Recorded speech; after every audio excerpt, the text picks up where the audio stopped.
Good morning, ladies and gentlemen. Friday, Jan 26th here. Last show of the week on the Nifty podcast. We do this show Monday through Friday, 9 a.m. Eastern time. Thank you so much for listening. Lots to talk about today. We are joined by Spencer of Spencer Ventures, the most successful NFT fund, at least in my eyes, to discuss the NFT token airdrop season heating up, centralized exchanges beginning to list fractional NFT tokens, and how to navigate the Solana meme coin landscape. Spencer, how you doing this morning, buddy?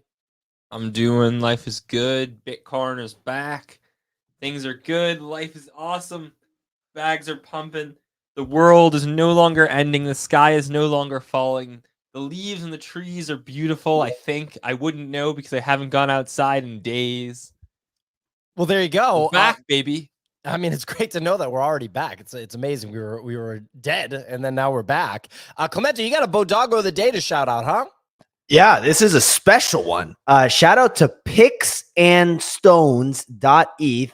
So yesterday we were discussing how to maximize point farming or diamond farming on Magic Eden. And Picks and Stones dropped a badass Twitter thread about exactly how to do it. Easy laid out how he's been doing it using AMMs. And Picks and Stones wrote up a beautiful thread step by step. We featured it in our newsletter. The upcoming newsletter of the year feature this thing. It's been getting some action on it. So thank you to Picks and Stones. You can follow them at 5stones NFT on Twitter. And the thread is also pinned up top. Absolutely love to hear it. Well, look, we got a lot to talk about today, so we're just going to get right into it. Signal, can you run with the weather report, please?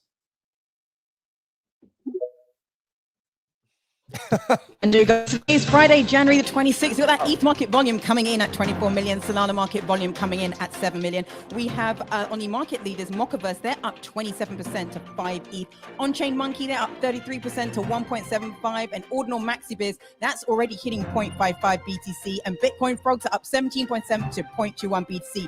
Over the past 24 hours, the biggest four stories. Well, firstly, nature is healing over in crypto as Bitcoin is up 3% to back over 41K. Ethereum is up 2%. Solana up 5%. Over $90 after being sub $80 for just 3 days. The AVAX Admirals token is also up 7%, and layer 2s like Optimism and Arbitrum are also up 12% in the last 24 hours.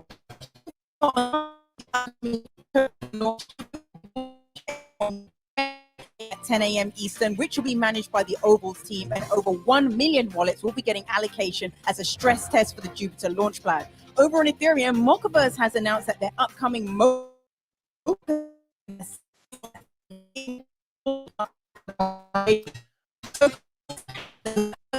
Sig, we're gonna cut it. I'll keep going. I'll keep going. Beep boop robot signal.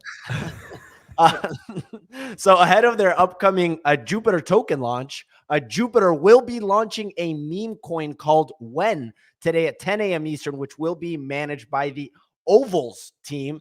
And over 1 million wallets will be getting an max allo as a stress test for the Jupiter launchpad. And over on Mocaverse has announced that their upcoming Mocha token has signed on as an inaugural launch partner to the Mocha Foundation, with the token's goal to power the largest on-chain cultural economies.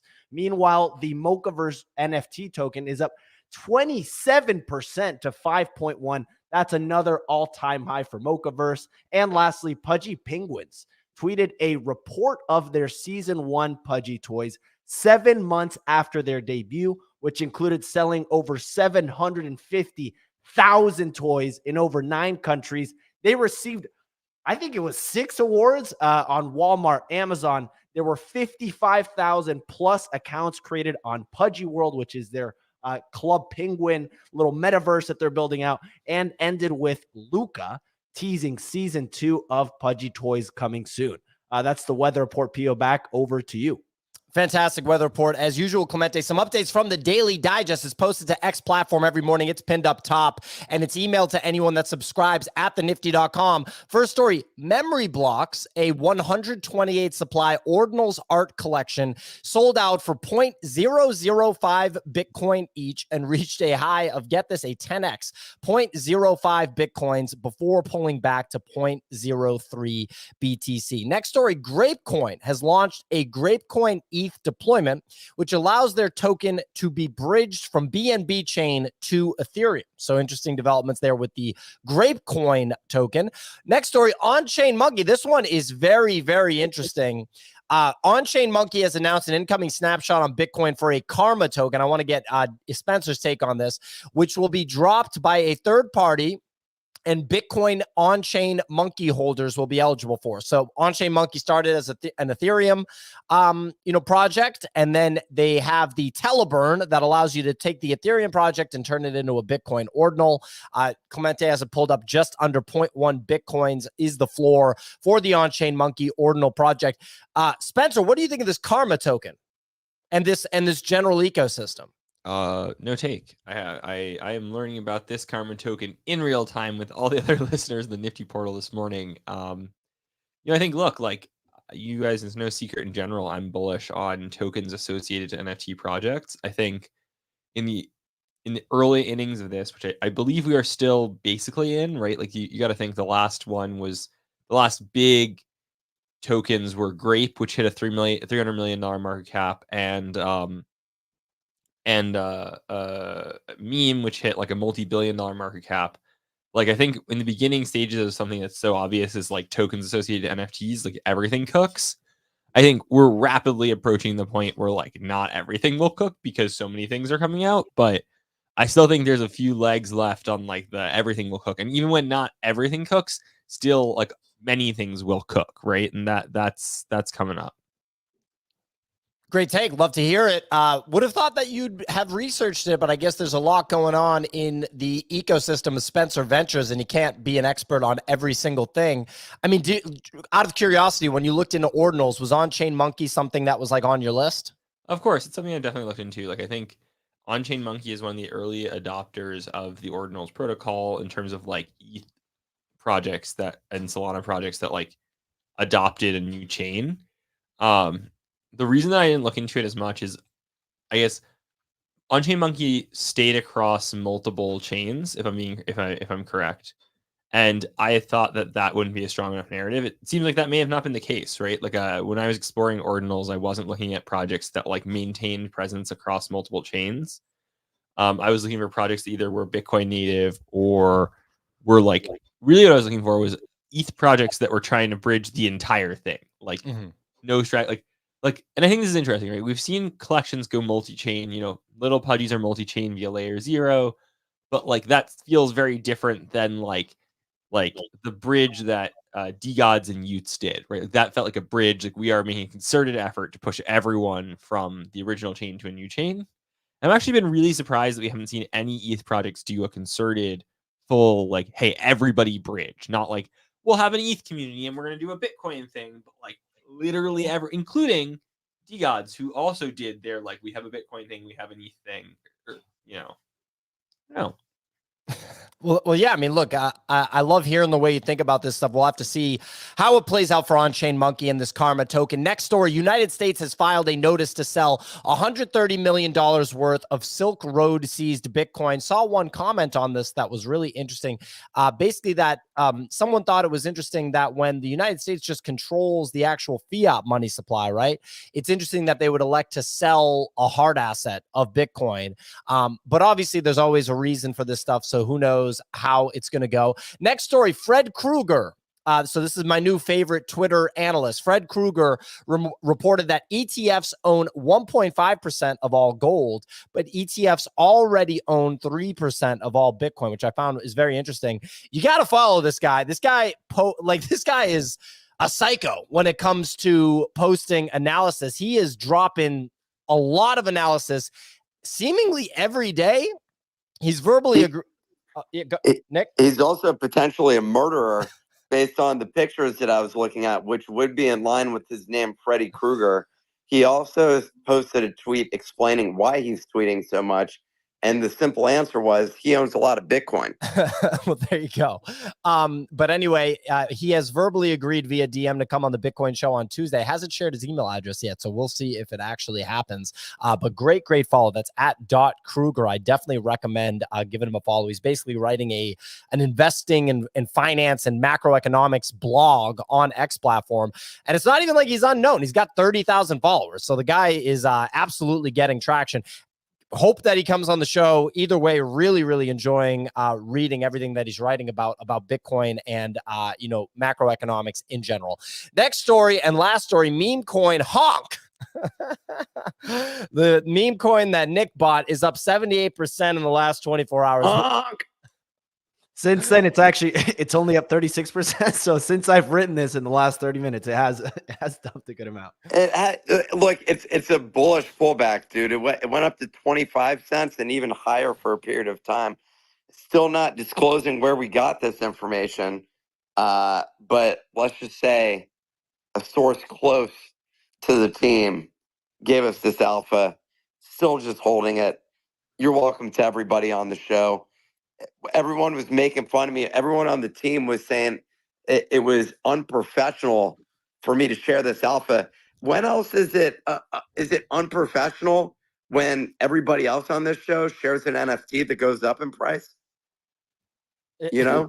I wouldn't worry too much about it, Nick. Hope you're enjoying the honk gains that you're getting. Hope you have an exit strategy, and was great to hear the rallying cry of you just saying the word honk emphatically. The exit strategy is this bad boy is flipping Dogecoin. Okay, that's where we're heading with this.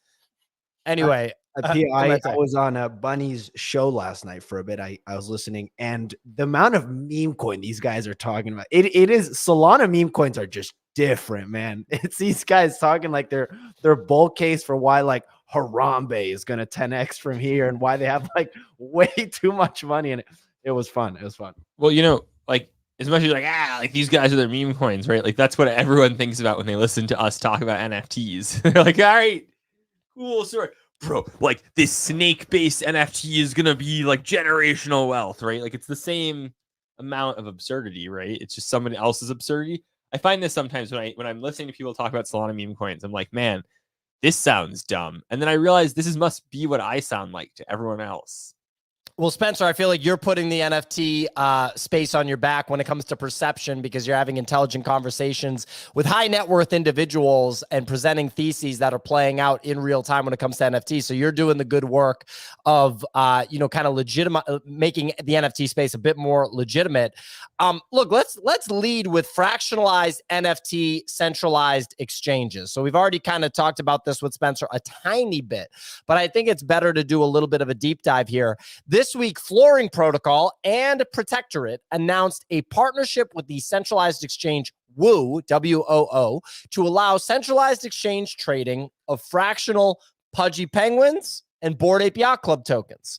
So, Spencer, you have said to me privately that you think that the Flooring Protocol token structure is like a work of art, or that it was one of the strongest designs. Let's kind of talk about this. And so I also want to understand, let's say I do want to dollar cost average into Pudgy Penguins. I would love to understand why this is a good way for me to do it and sort of the pros and cons of it. I'd love to kind of dig into this a little bit. Yeah, well, so like the concept of listing the micro tokens on centralized exchanges is very interesting, right? Like one of the big theses we've had in NFTs for a while has been like, NFTs do coin airdrops. Why do the coin airdrops associated to NFTs do so well? Because these custodial exchanges have a lot more liquidity in aggregate than the on-chain kind of ecosystem does, right? Like there's just more liquidity on-chain on Coinbase and Binance and KuCoin and OKX and Bybit and all these big exchanges than there is in like just like NFT trading, right? And so pool of bigger liquidity, you get higher market caps and pool of smaller liquidity. Well, one way to get NFTs there rather than them doing a native token is to fractionalize them and list the token, right? And there's a lot of potential. Now, one of the other big things that I think is important here is there's a lot of firms that are market makers in the space. And what they do is they market make exchanges to decentralized order books, right? And so every market maker worth their salt knows how to market make a centralized exchange to a Uniswap pool. This is like one of the core things that you do professionally in that job. Now you can do that with NFTs. Now you can do that from the Uniswap pool, literally, like at Flooring Labs. If you haven't used it, the website is just an interface for Uniswap pools, right? That's mostly what it is. And so you are literally LPing ETH, well, actually, it's FLC micro token, right? And this is important to talk about. One of the big, what Pio is alluding to about like the elegance of the design of Flooring Lab token is originally it was, okay, you have micro Pudgy Penguin, micro BAYC to ETH pool, right? That was originally what was incentivized on the platform. As of a few weeks ago, now they incentivize micro Pudgy Penguin to FLC and then a separate pool that's FLC to ETH.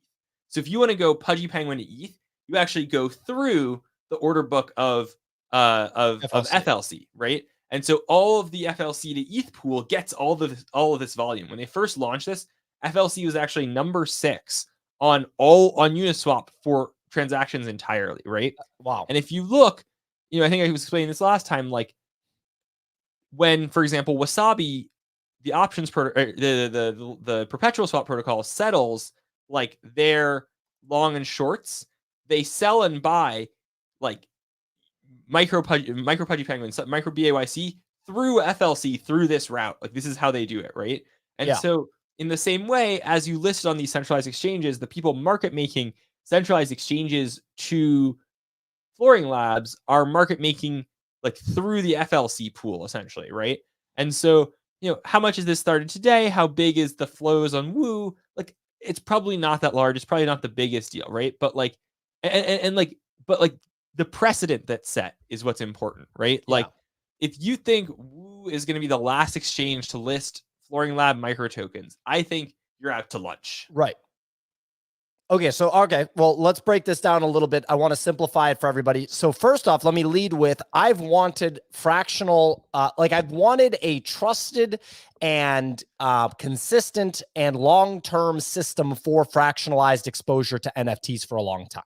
For example, I think a CryptoPunk is, how much is a CryptoPunk? Like 150 grand, 175 Gs, yeah. 150 Gs. So not everybody can just take 150 grand and plow it into a single NFT, right? That's like a tough thing to do. For me to do that right now, I'd have to liquidate like all my Solana, wouldn't be a great thing for me to do. But if I could every week buy $300 worth of a token that's actually trusted, that represents fractional ownership of a CryptoPunk. So as CryptoPunks appreciate in value, this token does. And just like if I go on the Robinhood app, I can buy fractional shares of Tesla stock or something like that. That's a very cool thing. So when you're talking about the elegance of the FLC token structure, it sounds like, and keep in mind, I'm not an expert on tokens, so correct me if I'm wrong, and I'd love to be wrong in this just so I can get a deeper understanding. You're saying that the reason that the current setup is really good is because, number one, you're getting the market maker liquidity of fungible tokens that would otherwise not be available to the NFT space, because market making in the NFT space is just flat out not as big of an industry. In fact, it's a tiny industry compared to market making for fungible tokens. And the way that the FLC token is structured, it basically not incentivizes, but requires volume to go to the FLC token through this process itself from the market makers. Am I right about that? Yeah. Well, and there's one more thing which I didn't mention here, which is that like, because there's incentives, and like if you go to the liquidity tab at the top, right, like you can see there's really significant incentives on these pools that are like FLC to ETH pools, right? And so there have been historically, right? And so one of the things that has happened is if you have FLC to like micro BAYC, right? Then effectively the micro BAYC, the micro Pudgy Penguin, all of these like LP positions actually support the price of the FLC token, right? Because they're all simultaneously a bid on FLC, right? Yes. And so you have all of this liquidity across them doing real good. Very interesting. And it looks like it's, yeah. Oh, go ahead. Sorry. No, it seems like something's not displaying right on Clemente's display, because the TVL is certainly not 0 on all those pools. Yeah, Quick question on so you talked about pudgies and you talked about apes. What characteristics would the underlying NFT collection have to have for this to for someone to want to do this? Yeah. So one of the biggest things that I'm guessing, and this is pure postulation, right? But I think that like for the centralized exchanges to want to list it, they need certain amounts of volume and certain amounts of TVL on Uniswap pools, right? Like you don't want to list a token with X amount. I think the Bored Ape Yacht Club pool on Uniswap for micro tokens had like $5 to $7 million in liquidity in it, which is pretty substantial, and was doing like large amounts of order flows through it. I think you'll also see too, like, some other exchanges that like have interest in listing specific collections. I think it makes sense that they start with the big capped ones, right? Like there are smaller collections, there's sub half an ETH collections on Flooring Labs, but if you're going to test the waters for the thing that that like normies have demand for, which is like normies know what Bored Ape Yacht Club is, right? And I think the more CEX you get, the more it's like, okay, is this for a different audience that isn't like, oh my God, Bitcoin puppets, like we're mogging so hard. I don't know, like it's just, that's not the audience in the same way in like exchanges. Spencer, I'm looking at. I want to get what's your take on flooring protocol, the actual token, the FLC token. I see it has a market cap of $435 million versus, like, I look at it similar to a Blur play where you're just buying. Is it kind of buying it to get exposure to just the overall NFT ecosystem? How are you looking at the actual FLC token? Yeah, I mean, disclosure, I hold a lot of this FLC token. Like, I think it's really good. I think like if you're seeing the micro tokens get listed on exchanges, like you have to think that like the token itself could get listed on exchange, right? Like we're looking at this is one of the highest market capped tokens I've seen in a very long time that isn't listed on any exchanges, right? You can see there's this giant peak. It hit a market cap of almost 850 million. So it almost unicorned without an exchange. One of the things too is, again, like a lot of like the team behind Flooring Labs are like nerds of the best caliber, right? Like this is a very like CTO driven company. And so I think like a lot of the elegance in the design is appreciated by the exchanges. And so like they have a lot of liquidity, they have a lot of volume. They've certainly made mistakes. Like we've seen an exploit, right? Big price impact off the exploit. We saw pretty normal in crypto though, right? I mean, you hate to see it, but pretty normal. Look, it happens. I think they reimbursed everybody. People have largely moved on from that, but it's worth mentioning, right? They've had an exploit. They were having bot farming issues. Like stuff happens, right? But at the end of the day, if you look at the ecosystems in NFTs, you have like Blur obviously being a market leader in their ecosystem. You have Magic Eden really doing a big push, and you have Flooring Protocol. And I think that like it's not which one of those wins. It's like all of those are tied that lift each other. And if you look at where Flooring Protocol is right now, I think it's definitely the more volatile one, right? Like this is the one that like could, we're sitting here saying like it has a $400 million market cap without being on an exchange. You could say, wow, that's overpriced. It's going to go down. That's a reasonable take, right? You could also say, hey, what happens when it gets exchange listed? It is a shinier new coin. It has a lot of volume. It has a lot of TVL. Right? Like, look, it's not unreasonable to think it can have a Blur-like outcome. Is Blur exchange listed? Yeah, Blur is exchange listed it was exchange listed on Coinbase. It is now exchange listed on Binance. What happened to the Coinbase listing? I think when they listed on Binance, I think it is no longer tradable on Coinbase. Got it. Okay. So I don't know how that deal went down behind the scenes. So I have a question about, like to a retail investor, so to speak. Like, let's say I want to buy fractional exposure to pudgy penguins, right? Yes. Or can you only do big pudgies or can you do little pudgies too? Big or little? Big or little. Okay, so perfect. Little pudgies example. I think the floor is just under 2 ETH on a little pudgy. So not cheap anymore. It's like almost $5,000 or maybe above $5,000, right? But let's say I have $5,000 And I can either buy a little pudgy or I want to like diversify, right? And if I diversify, I want to like DCA into the micro little pudgy token on Flooring Protocol. What are the pros and cons? So like if I have the 5K, does it just make more sense to buy the asset straight up, or like what is the kind of downside of the FLC, the Flooring Protocol version of it? And yeah, let's just talk about that a little. Yeah. So pros and cons, right? The downside is you're going to miss airdrops, right? So like, Sure. like the big downside was the dimension airdrop. If you had fractionalized big pudgy, for example, Yeah, don't remind me. doesn't get any of it, right? But the upside is there's other interesting things you can do with micro tokens, right? The two main ones are there's an earn tab on Flooring Protocol where you can stake the micro tokens.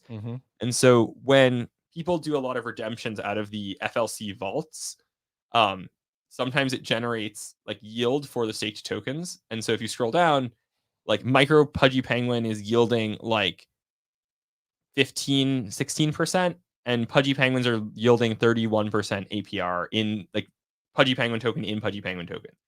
And like if you have a disgustingly large amount of pudgy penguin token, for example, like I have yielded more than a pudgy penguin staking on FLC earn.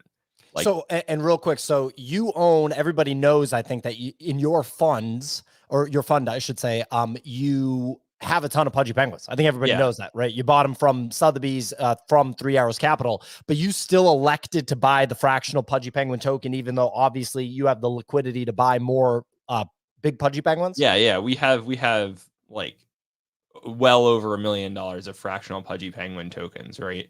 And like staking those in earn has earned 31% APR in token in itself. And so we missed out on the dimension airdrop for the ones that were fractionalized. But again, like we've earned over an additional big pudgy. Yeah, it's no joke. Of token, and it's not a small number, right? And you know, the other place that you can look for yield on stuff like that is liquidity providing on Wasabi as well, right? So there are, or even like the incentivized FLC to pudgy penguin pool. That is more of a trade that's not just straight like one-sided yield, right? So that's a more complicated thing to do. But like there is interesting stuff to do with your fractional tokens. So if you want to go do cool, interesting stuff in DeFi, and that is more important to you than airdrops or like Discord access or stuff like that, then I think fractional tokens make a lot of sense. If you are someone who is like, no, like I really want to, you know, get token verified in the Discord. I want to make sure I get all the airdrops. Like it's one of the more interesting trade-offs right now. There's also been, you know, moments where the micro tokens can depeg, right? Like it's something that can happen. So, you know, something to definitely pay attention to. Okay. And then last question on this, the price relationship between the micro pudgy token and the actual pudgy penguins. Yeah. There's, you know, in TradFi, for example, if you've ever gotten into precious metals or, you know, other commodities like gold and silver, for example, right? There's actually not a linear relationship between the price of the hard asset gold or the hard asset silver and the ETF price, because there's layers of issues. We could talk about this all day. I'd love to talk about it with Fred Krueger, for example. Obviously there's not TradFi. This is crypto and stuff's on chain, and there, you know, I'd imagine there's a more direct connection. But is that price relationship on point? In other words, right now I think a big pudgy is like 18 ETH. Let's say tomorrow it crashes to 12 ETH or it goes up to 26 ETH. Is that going to be a 1-for-1 linear like relationship with the micro token price? Yeah, so they're like more or less pegged across most collections. Ironically, and actually, if you go to Flooring Lab, you can tell the degree to which there is a correlation has everything to do with the reserve ratio, right? So it's how many are not in safe boxes. Ironically, like pudgy penguins, big pudgies is the most reserve ratio, like is the most like number that are in safe boxes. So the reserve ratio is 25% on big pudgies, but the degree to which they are at risk of depegging is basically a 1-to-1 function of the reserve ratio, right? And the worst depeg we've seen is about half an ETH on pudgy penguins, to my knowledge, right? And it gets repegged relatively quick.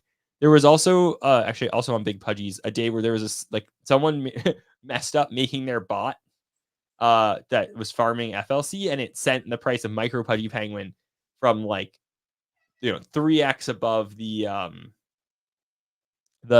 price it was supposed to be. So like there are times when it decorrelates, but it's actually been surprisingly well correlated, right? And this has everything to do with like the micro token pools can never bid above a fractional NFT, because then you can just buy the fractional NFT on Blur, fractionalize it, and sell it into the pool. It actually used to be like very profitable to just do that sometimes, right? I think there's been a lot more bots created doing it now, and I think a lot of the edge is gone. But you used to just be able to like buy on Blur and like dump it into Flooring Lab pools and like make a spread.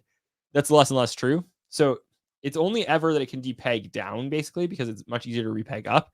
And it really can only depeg down if there's not enough liquidity to buy a full unit, right? So like if there's not enough liquidity in the pools, or if the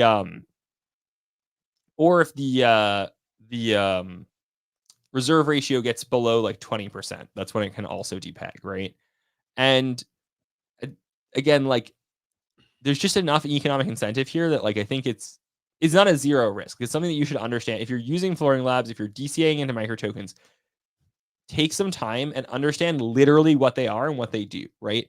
They are in general a pretty good proxy for one, like each micro token is 1/1,000,000th of an NFT. However, there's like a bunch of asterisks there in that, like, just get what it actually is. It's the right to go in and claim under certain circumstances. Yeah. And I mean, look, like I mentioned, I've been waiting for a kind of above board and consistent way to be able to do this. It seems like out of all the candidates that we've seen in the NFT space, this has the strongest footing, the most legit backing. And I don't know, it's got a lot of momentum right now. Nick's got his hand raised. Oh, go ahead, Sig. Yes, no, sorry, Spencer. I wanted to ask, like, as the market evolves on the NFT fi side, and it, there's lots of products and services out there. Would you say this is the most efficient way to long and short NFT collections at the moment? Sorry, this being like what we're talking about here, using FLC and against pudgies or against apes or whichever underlying collection it is, because there's lots of ways to be able to take a position on NFT collections now without actually having to own the underlying asset. I'm just thinking from your perspective, would you say this is the most efficient way, like the most efficient product out there if somebody wants to long or short a collection? Yeah, well, I think in many ways this is the case, right? Like, especially if you don't want to long or short, well, if you want to short, Wasabi is the way to do it. That still uses this, right? If you want to long, like, I think this makes a lot of sense, and I think the yield on the earn product within Flooring Labs is like incredibly attractive, right? Like, that is the biggest argument for why you might want to long like this versus underlying. I still think in my heart of hearts, in my like, why are we in NFTs? Like, if you want to long one unit and you may just want to buy the thing, right? Like it's more of the experience that like NFTs are geared towards, but like it's crazy to me that that's not obvious. That like that one of the elegance of Flooring Lab is the ability to create a derivative that may actually be more attractive than owning the actual thing, right? Because of what you can do in these various things. Why is this software? So when you compare, we had a lot of attempts at fractionalization before, fractional.art, and then there were like a bunch of other tools. Why is this working where those failed? And secondarily, what, like, fractionalized NFTs are like definitively like securities. How does this, like, how are they navigating this part of that and like avoiding sort of the regulatory side of it, which has been kind of the most obvious headwind for this? Or maybe you could say that it's not because it's based offshore or something like that, but I'm just wondering how they're navigating that side of things. Yeah, so I mean, like, this is an Asia-based team. I'm not gonna comment on their regulatory stance, right? Like, that's not, but this is not a US-based team. And secondly, like, you're right, like the NFTX, for example, like is the way earlier attempt at this. The challenge with NFTX was always like their tokens depegged all the time because there wasn't enough liquidity, right? Like there was like 4 pudgy penguins in NFTX, and you couldn't get to one full pudgy penguin token to redeem because there wasn't enough circulating, right? Like it literally is impossible to buy the full pudgy. Call a spade a spade. Why does Flooring Lab work? Flooring Lab works because the founder of Flooring Lab seeded the platform with $40 million of liquidity, right? Like you guys have seen Pimp Capital operate. You've seen him operate. Like the liquidity pools include like this is his platform. He put like 200 Pudgy Penguins into Flooring Labs when to launch it. He put like 200 PYC into Flooring Labs to launch it. He put like 200 Azuki into Flooring Labs to launch it. Like he solved the cold start empty room problem with just a pile of money. And that's what no one else was able to do. And it was not a small pile of money. It was a very, very substantial. Like I remember the tweet threads back when he was buying the NFTs for Flooring Labs. It was like, you know, he's holding it on his back. He was literally like 10 to 50% of the volume in a given day was just him buying NFTs for this platform. Where has that evolved to, like in terms of his percentage of activity? None. Ever since he's launched this protocol, like he bought those NFTs to launch this protocol, right? I think as you've seen it, he recently bought, so like Flooring Lab just launched their Punks token, which is micro C721, and he just bought a bunch of punks and wrapped them. Like I don't know if you guys saw, but he was, I think, one of the first people to use the bulk wrapping function on the new wrap unwrap smart contract from Yuga Labs, and he wrapped, I want to say it's like 20 punks or something. Maybe it's more, maybe it's less, but like pretty crazy amount of punks to have wrapped. One last thing on this. So this guy has, I'm assuming as a result of this, a significant portion of the tokens. Do you know like what percentage of the tokens of FLC he now holds? Is this basically a way of the underlying token, which has gone up significantly, although I don't know how it's gone up relative to like Pudgy, for example, which is in the same period of time maybe gone up more than FLC has. But is this just an opportunity for him to get expanded liquidity essentially of this? Because he put in 40 million. The underlying token value is 400 million. So that's a 10x in terms of market cap if he were to own 100% of it. I don't know how he fits into that, but is there inherent risk with that? I mean, I think like the team currently still owns a lot of the token. Like the distribution strategy for this token has been really interesting, right? That being said, I don't know if I see it as systemic risk, right? It's not necessarily like unlocked tokens in a wallet they're just going to dump on the market. Like realistically, it's more of incentive alignment, right? Like it seems like the end game is the FLC token for that team, much more so than it is the NFTs they hold, right? NFTs they hold are enablement of it. And as much as you may think, oh, the market cap is $40 million, it's $400 million. They spent $40 million in NFTs, it's a 10x. It's nothing like that, right? Like there's no way you could sell, let's say they own like, you know, so they hold like 60, 70% of the supply, right? Like you couldn't sell 60%, 70% of a token for anywhere near that amount of money, right? As soon as you started selling any of it, like there's only like $4 million of liquidity, $5 million of liquidity in the pools to sell it into, right? Like it, like you need this to be $1 billion to $4 billion to realize like $100 million off of it, regardless of how much you own, right? Like I think this is a mistake that people make a lot of the time about thinking about team ownership of token is like, there's a very low limit to how much you could effectively sell as a team if you wanted to like dump your own token, right? Yeah, there is some limited upside. If you're also the 90% of the liquidity pool, you're dumping on yourself. So there's not a ton of upside of that situation. Eventually, the goal with all these things is to dump on other people. That's all of our dreams, right? Is that enough fools jump into my honk token so I can dump on those idiots, basically, is the no. But yeah, I think it is still interesting though, and trying to understand there is some incentive and some dynamic around, you know, tokenizing your assets and figuring out some sort of process, because there's also like there's some downside essentially when you own the majority of like NFTs, for example, that are more that like your time to exit the market is going to be, you know, like an extended period of time. Then obviously fractionalizing it is one path to acquiring some of that liquidity. I don't know what the effectiveness of that is. Flooring Protocol is going to end up determining this, and there's a long way to go on that path. But I was just curious why they succeeded and what sort of risk there is if like they own a bunch of them that like. Well, yeah.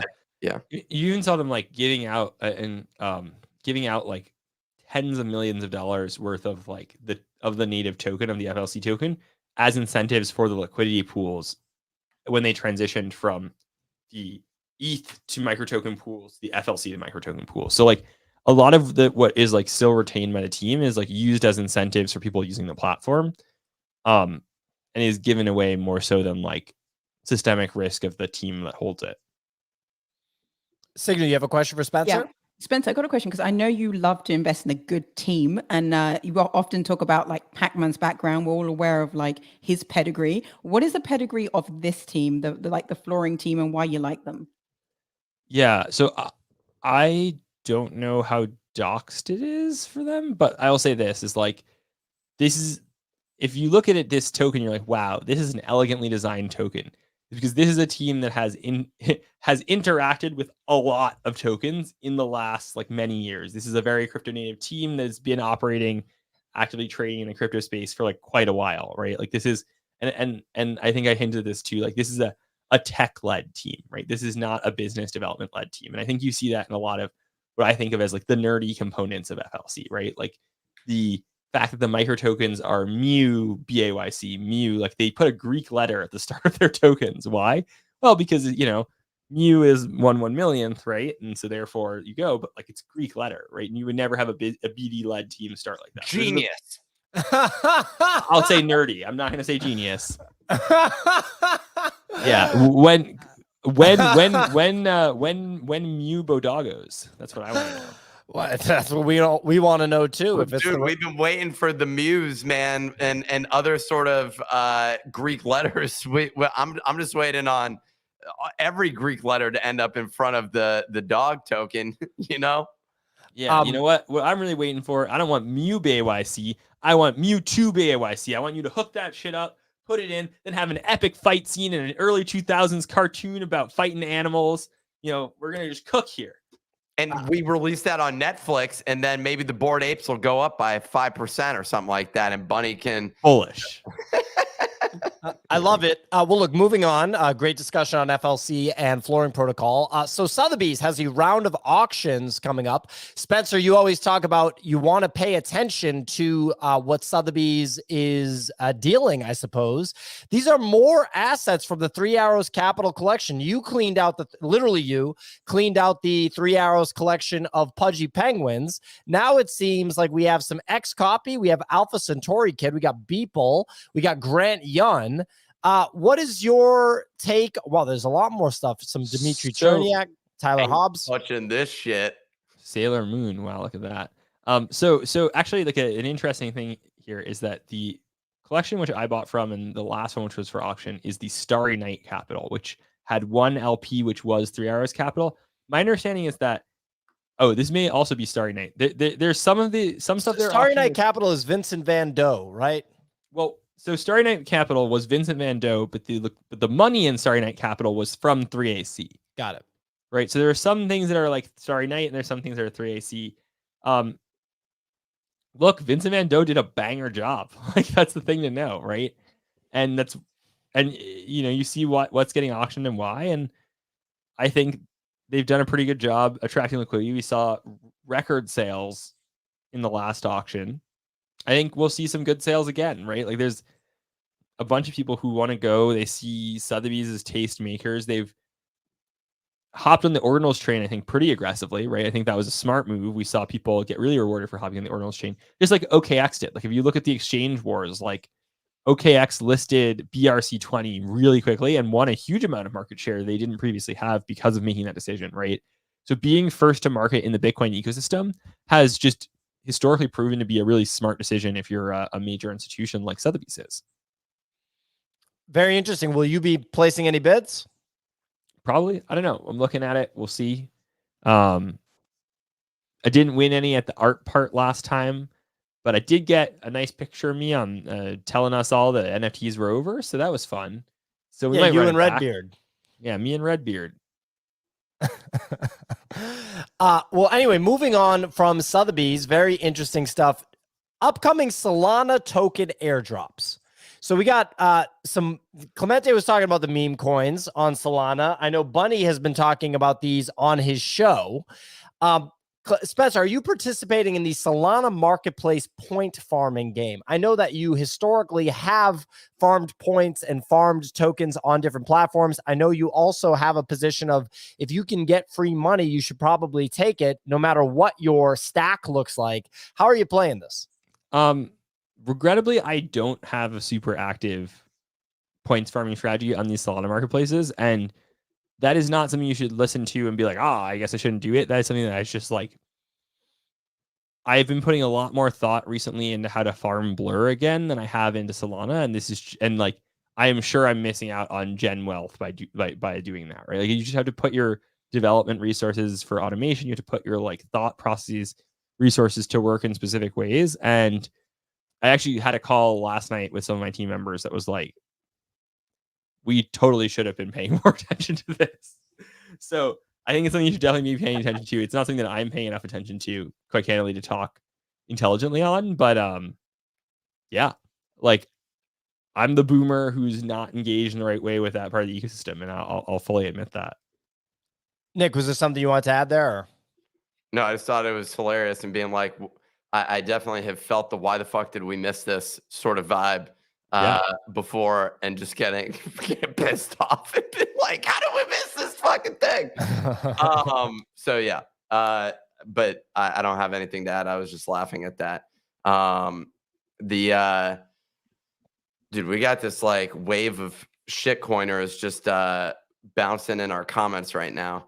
I will say, like, with all this stuff, right? Like, you want to be very careful about how you allocate your time, because like over the last like 12 to 18 months, like there's been one airdrop you can farm per unit of time that's like clearly the one to be doing. Right now, there's a lot of stuff going on, and not all of these are going to be created equal, right? Like, and it's usually much better to focus on the one that you understand how to farm the best, that you think has the highest upside, and like do that. And like trying to get a little bit of everything is almost always a losing strategy, because you're not going to stay on top of it in the way you need to, right? Like that's just the fact of the matter. Spencer, are you going to? We have the when kind of mock meme coin launching today from Jupiter. That's on Solana, getting a lot of attention, as you can see on the comments. We have the Jupiter airdrop happening next week. Are you participating in possibly buying that token after launch, given that we might see a little dump? Are you playing that at all? Not really. I mean, like, I'm just not in the business of buying tokens, right? Like, there's some reasonable cap where if it launches, I'm like, this is stupidly low. Got it. Like, I might swap some of my Myro over to like just Jupiter. Like, you know, the ultimate trade is there's something that feels really good about like trading a coin on an exchange, watching the coin go up, selling the coin, then buying the exchange. It just feels like something like a glitch that you're not supposed to be able to do, right? Like, you put $5,000 into something, it goes to 20 grand, you swap it to like the thing that you 15 grand to the thing you bought, and you just have free ownership of the exchange in addition to the airdrop. Like, it's like a build your own airdrop, but you need to have traded well. Well, anyway, moving on to NFT lending. And so I want to get your take on this. Will you be participating on any sort of like leverage-based trading in the NFT space, Spencer? A lot of people just said, if there's going to be leverage in NFTs, if there's going to be options, or you're able to trade NFTs with margin, everybody's going to short every NFT. Like, that's kind of like what people have said. But then you start to think about, well, what if an NFT, got short squeezed, right? So how are you thinking about this? Is this something that you'd go anywhere near, that you'd participate in? Do you think it's going to end poorly? Like, I'd love to know how you're thinking. Yeah, go ahead. We provide a lot of liquidity on these like perps platforms. So like, I more so than like trading on them. I think the perp stuff, specifically shorting, is really interesting to be able to hedge, right? The funding rates for the hedge effectively right now are still like not the cheapest in terms of like holding a long-term institutional style hedge. I think you could argue like one thing, is like, I don't think there will be short squeezes, right?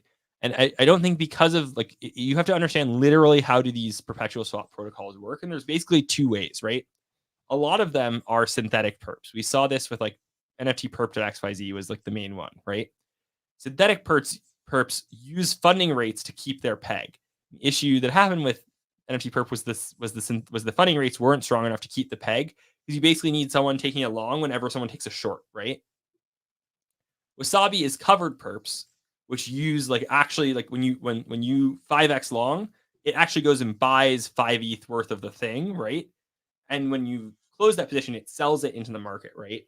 That has a reliance on the micro tokens and the FLC pools, but like is more stable. But like this is a really like evolving thing that's happening, right? But neither of those is what you think of in traditional markets, where like there's a contractual obligation to go buy from the market a net new asset, right? And that's a short squeeze comes from when there's shorts, there's a contractual obligation to go buy. Well, on the internet, we don't have like contracts that can be enforced in the way that you can historically. And so like in TradFi, which is why perps are just a completely different thing than like options are in TradFi, right? And so the idea of a short squeeze isn't really, I think, something that makes sense. But what is more reasonable is like someone does, an Elliott management style thing. Are you familiar with Elliott management? I'll share. So Elliott management is one of the most famous and it is the most feared hedge fund on the block. Elliott management is famous for going on these crazy activist investor quests to just destroy companies. They'll just take like huge short positions, go get a board seat on the company and just wreck it, right? It's like how they work. Very famously, Elliott management owned like an Argentinian warship. So like they bought Argentina was defaulting on its debt, and they bought like pennies on the dollar debt from Argentina, and they waited for their single warship and their entire fleet to dock in like some African country, and they boarded it with machine guns. The hedge fund did, and took over the warship and repossessed it as the collateral for the debt, and then like gave the debt back. Right? These like crazy things, right? But like they were pirates. Yeah, they're literally pirates, right? They'll do whatever it takes. And so this is like the most feared hedge fund, right? And so like what they'll do is they'll go and they'll take giant short positions on companies and just like destroy the company, right? And so the fear is that having a robust short market would allow someone to do that, right? Like someone takes a giant short position on, Doodles or Moonbirds or something, and then writes some big FUD thread that gets a lot of engagement, whether it's true or not, right? That's the fear of like what the bad outcome is in these scenarios. Is like there's an incentive for people to like imagine if like Ryder Rips or like Polly could have shorted BAYC before suing them for racism stuff, right? Like there's a lot more incentive for someone to be a negative, to be a little bit less wag me, right? Like in the past, the wag me cabal situation came from you could only make money in NFTs if NFTs went up. But what if we now have the like nag me, you're not going to make it cabal that tries to short them and make them go down, right? Like this is the big concern about having shorts in the market. But like really the flip side of that is like being able to hedge lets market making and other stuff like work, right? Like one of the reasons that market making doesn't work in NFTs is because if someone in traditional market making, if someone dumps a big spot position into you, you just buy puts versus selling, because that allows you to like be delta neutral on a big spot position, right? Here, NFTs can't do that. So if someone dumps a big spot position, the only way to remove your risk from your portfolio is to sell it, right? And so that now if you have like a bunch of BAYC got dumped into you because you're farming blur points, you could short BAYC instead of like doing the opposite. I mean, look, it's juicy stuff, and it'll be very interesting to see how it plays out. Clemente, do you have a question about a token for Spencer? Yeah, this is a little bit not specifically related to what we're talking about, but we've been talking NFT tokens, Spencer. I want to talk about Mocaverse because this thing ripped again to a new all-time high after they keep kind of leaking details and have seemingly ramped up their marketing for their Mocha coin. Mocaverse hit an all-time high of 5.2 ETH yesterday. Its current market cap is roughly $100 million for that Mocaverse NFT collection. I'm curious how you're navigating or trying to value what whether or not Mocaverse could be a potential good buy right now. Yeah, I mean, look, like I think that the big question around Mocaverse, right? And like I think if you look at what do you think the market cap of the token will be, right? Like Grape was a Animoca Brands investment portfolio company, right? Hit 300 mil. Mocaverse is an Animoca Brands subsidiary. This is a very important and subtle difference, right? Like this is a wholly owned by Animoca. So like, I think like realistically, I don't see a world where Mocaverse token is below the market cap of Grapecoin, right? It just doesn't make any sense to me that that would happen. I think the big question will be the degree to which the market treats $ Mocha. Is that the Animoca Brands token? Is it? Or is it just a token related to this NFT project? The big question, the big thing you should be looking for is the degree to which the narrative is that Mocha, $ Mocha is the Animoca Brands token. If it is the Animoca Brands token, this has a very large market cap. If it does, let's assume that it does. What would you expect that market cap to look like if you had to just give a rough estimate, fully diluted? I mean, I think like when you do the pricing for like what do you expect coin market caps to be, there's really like two main things that matter. Thing the first, is it listed on exchange and which exchange? There are two exchanges that are orders of magnitude better than everyone else, right? It goes Binance, Coinbase, OKX, Bybit, like all these others down here. Like, you got to think Animoca Brands based in Hong Kong, right? Like, this is a group that has access to Binance. I would be shocked if it's not Binance listed. Thing the second, market maker. Is it a tier 1 market maker? Is it a market maker really doing their thing, right? We've seen the biggest wins in NFTs, like ApeCoin, like Blur, are both market made by Wintermute, right? Like there is the same market maker for both of those. I think it's very likely that there will be good market making. Good market making listed on Binance, very hard to have under $1 billion FTV. That's the Binance Mafia, as Beanie coined it. And, you know, you look at the meme land results. There you go. Clemente? And so the way you were looking at Mocaverse, or basically any collection that's launching a token, would be, you said 20%. You're like 20% of the overall fully diluted market cap would be like how you would try to value something. If I remember correctly. That's what goes to NFTs. 20% goes to NFTs. Now, you also have to think, like, the NFT, when it gets the airdrop, doesn't go to zero, right? Usually. Sometimes it does, sometimes it doesn't. But, like, usually it doesn't go to zero. So then there's a question of what is the net expected value, right? Also, sometimes we saw, a la, like, the meme land, there's access to a private sale. There's some other things around it, right? And, like, we're talking FTV. It depends on circulating supply, like, maybe they do 10%. You never know, right? You can't do good math on this stuff. I was Can't thinking, do good math. Signal, please. Spence, I was gonna say, like, I like your narrative of saying, like, will the market perceive this as the Animoca token that unites everything? What they were talking about with growth, culture, and governance. But I was also thinking as well, doesn't that sort of backfire on them in that it is more interesting to have separate projects and separate tokens and essentially potentially make more money for the company than to have this one unifying token that embodies the entire ecosystem? That was something that I was thinking about, because it would go against, they would be better off if they had more tokens in the market. Well, yeah. So I don't think this is the Animoca token is in, like, all of their projects will only ever use this token.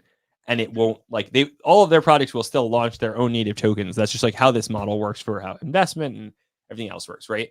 But, like, I think really where you might look at this is something like how many Animoca Brands games are built on Polygon? How many are built on Arbitrum? How many, like the amount of value that Animoca Brands games have driven to other chains is probably really substantial, right? And if you're sitting there as Animoca Brands, you're thinking, okay, Animoca Brands is a multi-billion-dollar company, right? Like, they have literally billions of dollars of crypto on their balance sheet. Totally nuts to think about that. Like, how do you make a big enough splash that the returns are meaningful? Is to try and value capture the externality of creating things on other chains or on other ecosystems. So I wouldn't be shocked if the Mocaverse token is some sort of level of abstraction higher than a native protocol token, right? Like, a game may have a token to in-game currency, but, like, we've already seen stuff with, like, Mocha ID around these Mocaverse characters, where, like, Mocha ID is a universal, like, single sign-in across Animoca Brands, right? Like, that very low-hanging fruit, very simple, like, thing they've done. And that was related to the Mochas. The NFTs got first access to that single sign-in concept, right? So I don't think it's actually a huge stretch to say, hey, maybe this becomes a chain on which these others are built, right? And, like, one of the things that, okay, we talked about L2s last time. There's a great supercut on Twitter of like the conversation around that. The fight for which L2 wins, the fight for which L1 wins, is the ability for you to claim an ecosystem, right? Putting together an ecosystem is tough. There are not a lot of players in the space that can rally a bunch of different protocols, games, exchanges, everything into one area to make an ecosystem. One of the groups that has access to the resources and the people and the projects to do that is Animoca Brands. Yep. Is that what this is? I don't know, right? Like, I'm not going to sit here and tell you that's what this is, but I think if I'm sitting in their seat, I would really, really want this to be that, because the emergent value, that's how you have like the target on everybody's head right now is Arbitrum, is Optimism, is like, it is the $10 billion to $20 billion. Like the leaders right now are like 10 to 12 billion on the L2 like ecosystem market, right? The leaders in the L1 ecosystem market is like, say, is Solana outside of Ethereum, right? The winning the L2 market today is a $12 billion outcome. I think if you win and it's clear you've won, that's a $20 to $40 billion outcome, right? Winning the L1 market today as Solana is like a $40 billion outcome. If you win, if you can be competitive with them, that's at least a $20 to $40 billion outcome, right? Like, these are outcomes on an order of magnitude that is so much more substantially larger than any single project. Like, I don't see like a world where a single project token hits $40 billion. I just don't, right? At least not in the near future. You'd say, oh, like, you know, Doge hit 100 billion last. Like, there's all these, there's all these things you can say that like, oh, it could happen, but it's really, really tough. Ecosystems are the only thing that can hit that size. And the claim to be an ecosystem is a loose claim, right? Like, you even see stuff like you don't need that much. You need like one really good thing on your chain, two and you're golden, right? You saw this with Ronin, right? Ronin had literally one thing on it for a really long time. It just was the one thing it had was really good, right? Which was Axie Infinity. They then had a second thing. I'm blanking on the name of the second, but there's a second project that's really big on Ronin. It's getting traction. Yeah, I forget what it's called too. 2 points make a line. You have an ecosystem, right? So like in crypto, the barrier to ecosystems isn't that high, but ecosystem development is the name of the game for this cycle. How can you prove that you have an ecosystem that people are building within? Really, only Ethereum and kind of Solana had that last cycle. Now, Bitcoin even has it, right? Like, this is the opening, the floodgates of ecosystem have opened, and we have seen this massive influx in people trying to create ecosystem. Well, there you go. And I appreciate that breakdown. That was a fantastic breakdown. We'll be able to clip that for sure. Last thing before we let you go and before we wrap the show, your fund is crypto native. You buy crypto assets, whether they are fungible tokens or non-fungible tokens. And you do other, you know, kind of technical crypto approaches to generating yield. Do you care about crypto equities at all? Like publicly listed? Yeah, like literally crypto equities. Like, yeah, publicly traded companies, Coinbase, MicroStrategy, you know, Bitcoin ETF. We don't trade publicly traded things in our fund. I will say I personally in my Roth IRA will trade crypto equities. Okay. Well, which one? What do you like? I think Coinbase is just the obvious one, right? Like you got to look and say, okay, every single one of these ETFs custodies on Coinbase. So like, what if somebody said to you that buying the ETF is a better way to get direct exposure to Bitcoin than Coinbase? What is your response? Yes, I agree. Like, if you want just direct exposure to Bitcoin, buy the Bitcoin ETF. That's the closest you're going to get to buying Bitcoin. If you want something that might be a levered play on Bitcoin, maybe Coinbase is better, right? Like, Coinbase for a very long period of time, in at least the private markets, the stock significantly outperformed Bitcoin. Yep. Well, now that we have the ETFs, I'm imagining that a lot of people maybe even sold Coinbase because they were trying to get this as a proxy to the crypto market.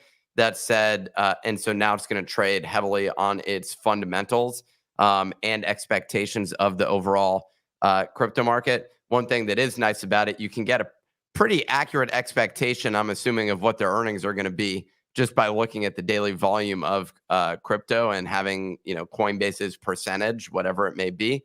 So that's something that's nice. If you're someone who's trading this, you can make accurate predictions. But yeah, I would guess that a lot of people sold this off in order to just buy into the ETF. I still have Coinbase, but I also have ETFs.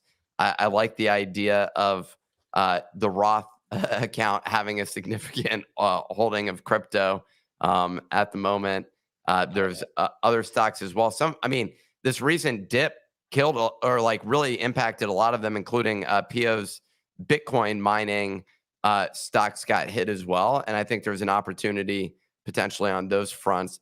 I also sometimes wonder, I'm like, how exposed is too much to the crypto space? Nick, the only risk is being underexposed. Okay. I mean, look, Nick, I know exactly what you mean, but it's also just like, what if, like, how overexposed could you have been to FANG companies, during their decade-long run? Well, I completely agree. And that was a huge opportunity. And still some of those I think are interesting. But yeah, I mean, like, Apple's at a pretty high valuation at this point. Oh, it's over. Now it's basically over. I mean, obviously these things are still going to perform in my mind, but if you read if you read Rom's tweets and the way he's analyzing this stuff, Microsoft seems to be the one that could still run. And Microsoft does really well. It's at a fair valuation. There's some other stocks. He was talking about one the other day, Dave, which I know a lot about because I had been building a product in that space. And so I'm familiar with how these companies are valued. That one on a like book value is crazy low, but then I went and looked at a comparable company and it's actually more expensive than those. So it just happens that the market doesn't value certain companies, whereas they value others. That's one thing that is weird about this. Just like the stock market is similar in some ways to literally the crypto market, where valuations have nothing to do with like fundamentals. They're instead just associated with general trends in the market that people are saying, hey, I think that electric vehicles are a cool trend that's coming out. I think AI is a cool trend that's coming out. And suddenly all those stocks pump up an insane level. I was looking for no reason. I was looking literally for no reason. Twilio yesterday. I was looking at their stock. It's insanely low valued relative to the amount of cash that they have literally on their books, like in terms of liquid capital that they have available. And also, like, if you subtract liabilities out of that as well, it's still pretty cheap. Then I talked to other people and like, this company is run like shit. And I'm like, okay, so like, and then I'm just like, I don't know what you like, whether or not you trade the fundamentals or you trade whether or not the market thinks that this company is run like shit. And what like the impact of those things are in this particular market. We love, obviously, the Bitcoin ETFs, and I love it from a retirement fund standpoint because it gives me exposure to something that, when else am I going to get a 5X in my retirement fund, basically? Like, other than 2021's like insane stock market trading moment, 2020, 2021, that whole time, that was Nick, huge. Can I say something here too? Because I think we're making a base assumption that may not be correct. If you're a DGen and you're listening to this and you have earned income, open a Roth IRA, contribute the max amount to your Roth IRA. Do not wait. This is the easiest money glitch in all of US accounting, period. Open it. You can, if you want to hold Bitcoin, hold it in your Roth. Yeah. Don't wait. $6,000 a year. Just do it. Backdoor Roth is your other option. Roth you have limitations on how much earnings you have. But That's the Peter Thiel special right there, Backdoor Roth. You can literally call up Schwab and say, just give me a Backdoor Roth. And you actually have until April 15th to do it for last year. Yeah. And I will tell you too, I've experienced this. I thought I couldn't contribute to my Roth because of my crypto gains a few years ago. And I called up Fidelity and they will walk you through how to set up a Backdoor Roth. You make a normal IRA and you convert it to a Roth. It's super simple. It's all above board. In addition, if you want to get real fancy, this is where the comes in. There's something called a synthetic Roth too. And so you can do a Roth through your own life insurance policy that you can borrow against. But that one is complicated. Our boy Rom gave us that one at dinner. He loves that one. Loves it. TikTokers that love that thing as well, where they're like, and this is how the rich stay rich and don't pay capital gains tax. Some of those involve whole life insurance policies, though, which I'm generally like, that's great when you have a fuck ton of money, basically. Like it versus, like if you just have a small amount, the problem is those whole life policies don't generally yield like a great return. But if you have a ton of money, then it is very interesting.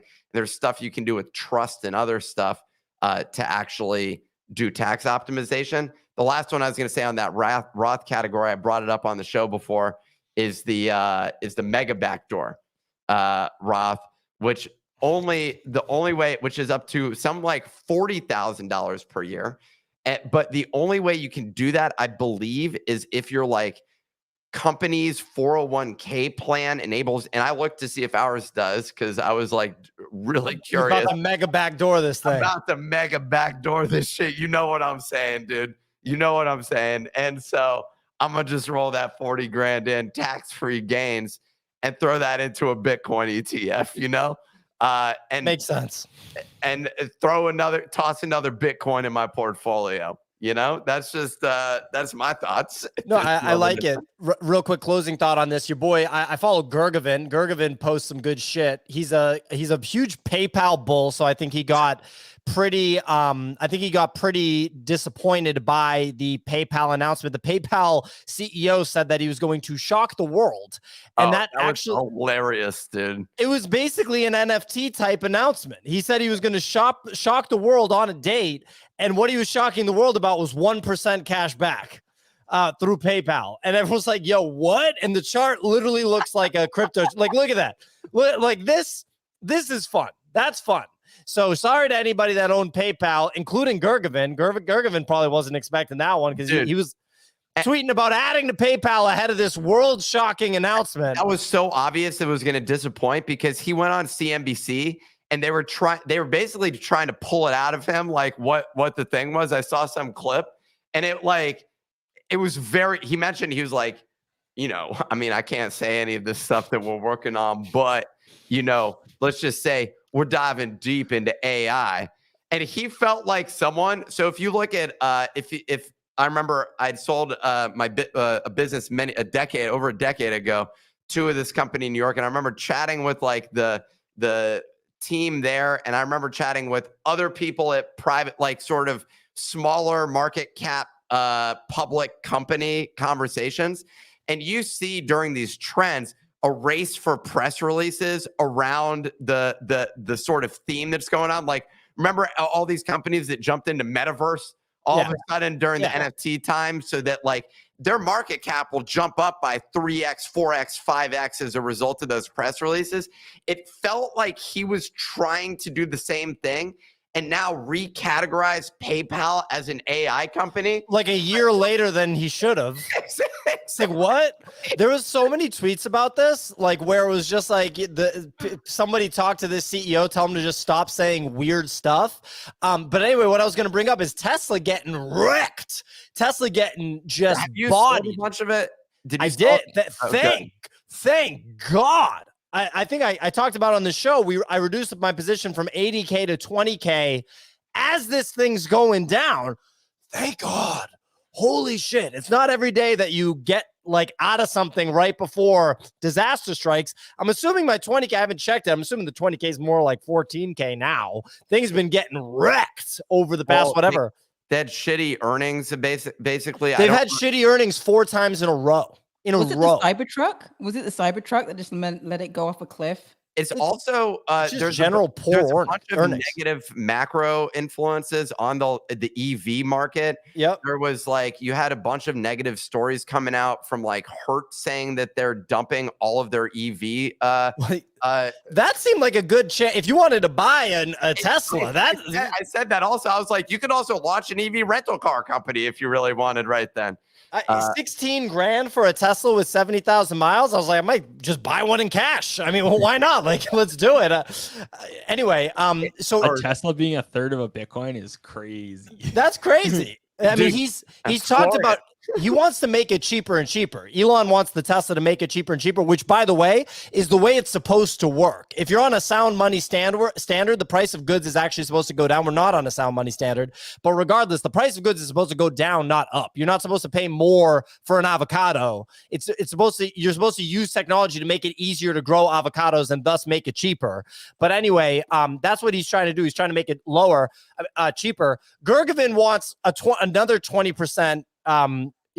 Move to the downside on Tesla. my friend, who's a big time Tesla bull, I don't think he'd want me to say who he is. He's got millions of dollars of Tesla stock, said that he's starting to accumulate under 180 again carefully, and he'll get aggressive under 150 bucks. I like it. It ain't going to die. And I'm down under 150 bucks. But this has been a gnarly, call it 15 months for Tesla. And thank God I reduced that 80K position to 20K, which is probably now 15 or 14K. Woo! That was crazy. Don't take car advice from Tesla fanboys. Thank you, bro. Well, anyway, they are an AI company is the big thing. Although the autopilot has kind of been like stuck at the level that it's at. I've also I was driving with autopilot on when I rented the Tesla the other day. It is interesting. It was running into a lot of issues. I ran not it perfect into a wall, and a passenger was injured in the process. So I mean, No, not great. Electric car company, AI company, probably a future insurance company because nobody has data that can compete with them, paired with the AI.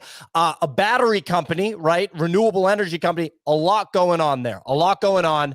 Just flat out technology company, probably software company too, but rough time right now and probably more room to go down. Kicks. This is a great tweet by Kicks right here. Yeah, and we'll wrap on this one, ladies and gentlemen. Kicks posted the Abercrombie chart. Look at that piss missile to the upside. He goes, "Did Abercrombie pivot into AI when I wasn't paying attention?" Very funny stuff, Spencer. I actually have one question, and I want to bring the show full circle. So you started the show with the BoDoggo of the day. Is that a new segment that you guys are doing? What's up with that? Yeah, we're doing it every day. Did we mention the guy that DM'd me the other day? He said he swept 10. Can you give me a shout out on the show?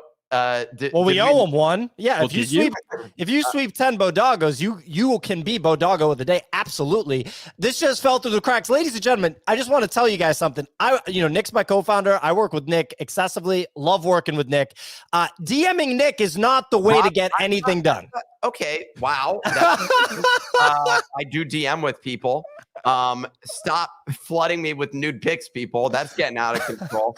But the Robbie 000 J. Well, we'll give him a proper one. We'll give him a proper one, but I just want to do an end of show. Shout out to Robbie, dude. I got your DM, ROBBIE 000 on Twitter. Clemente, do the work here, dude. Do the work. You should have, I can't believe you didn't even cover that you weren't on top of this guy sweeping it. Shout out to the sweepers. All of you are just guaranteed shout out on this show. If you sweep it, you're going to get a shout out on this show. Just don't DM Nick. DM Clemente. DM me. Dude, the guy DM me a day or two ago. It's not that day big or two or three. Day or two or three. It was 3. Okay. So, but no, guys, it's a good thing that Nick's DMs don't it's a good thing. It's because Nick's laser focused on shit. Nick called me this morning with a revelation at 8:30 a.m. Love to hear it. And Spencer, I want to tell you one thing before we wrap. Bunny, at your hand raised. Bunny, what's going on?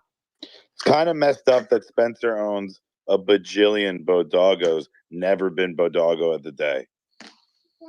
I mean, Bunny's not wrong. Why haven't we made Spencer BoDoggo of the day? If you sweep 10, you get it. He swept 100 million. He owns half the collection now. He's frozen, right? He's definitely frozen. Okay, I was gonna say because that would be I was yo, this guy's like a monk. This dude's literally like a Shaolin monk with that level of stoicism. Spencer, can you hear anything we're saying right now? Because you're frozen. Yeah, I'm on the phone. My internet's being weird on the computer, so I got you guys here. Okay. All right. Well, you were frozen. I was yo, this guy's evolved the way that he's staying still like that. That was some Buddha stuff. And Mike DeFi weighed in and said, dude's pissed he isn't BoDoggo of the day, literally giving us the stone face. What the fuck, Pio? Pio, you know what, Nick? I feel underappreciated. Not only am I not BoDoggo of the day today, I've never been BoDoggo of the day. You know what? Maybe I'll just have to buy a couple more so that I can be as cool as the person who swept 10 yesterday or 3 days ago and got lost in Nick's DMs. Maybe then I'll get some goddamn respect around here. Well, but until then, I got to head out, guys. But it's been a lovely show. I love several of you, not all, but I hope those listening are more interesting than those on stage, because that will make a better world for all of us. There we go. I love it. A nice little like a friar's roast right there on the way out. Spencer, we have some cool stuff with BoDoggos coming out that I'm excited to show you behind the scenes and publicly, which I think you're going to find very cool. But great having you on the show, buddy. I'll have Clemente reach out to book you for the next one. Ladies and gentlemen, Monday through Friday, 9 a.m. Eastern time, we do this show. Have been doing it for over 2 years. Clemente, how many episodes are we at? 468. Sorry, 600. I don't know. What? Bro, are you throwing 658 episodes. 658 episodes. 658 episodes, ladies and gentlemen. I think. I mean, I'm not getting a ton of number. Are you just counting the number of YouTube videos? No. We did some backdoor research actually to establish the number. Backdoor, AK, we looked at, we counted them. I had the admin count it, Nick. But anyway, 658 episodes of the show. There's actually probably more because you missed, there's Twitter ones. They didn't used to let you record Twitter spaces, basically. So I feel like we couldn't take those into account. Those are lost forever. Literal lost recordings of the show from the early days. No, they're not, because those were my original tweets. Or if you go back on my profile, I have, or it's like a minutes meeting. Like I was taking minutes. So okay, actually, I think if you actually looked at my Twitter, you'd be able to get the real numbers. Well, you also can just look at a calendar because we did it 5 days a week. We know that there were 2 that we missed, basically. And so Clemente, this is basic ass math, just in case you're wondering. Like it literally is just look at the calendar and run the numbers based on that. Like that, it really is that simple. I mean, you could probably just use an app and type in, count the number of business days from like, September 15th, 2021 till now. And that's literally how many shows there have been. But anyway, what was I going to say? This guy, Leo said, bro can't count. Very appropriate comment. And Swine Flu pointing out that we've been doing this before Clemente was born. He is very young. Anyway, the show is available on Apple and Spotify podcasts, ladies and gentlemen, for people that want to listen to the show outside of the Twitter bubble or share it with friends or listen to it on the go at 1.25, 1.5x speed. That's how I listen to my podcast. It's quite frankly necessary for podcasts that people aren't from the East Coast. If they're just like West Coasters, speaking a little bit slower, I got to speed them up. So there you go. Anyway, Lex Friedman, that's pretty funny. Ladies and gentlemen, I appreciate you listening to this show without commercial interruption. Let's end. We're going to end the show anyway. It's also on YouTube. Make sure you subscribe on YouTube and check out the show on Monday because we'll be back. Thanks for listening, everyone. Good night.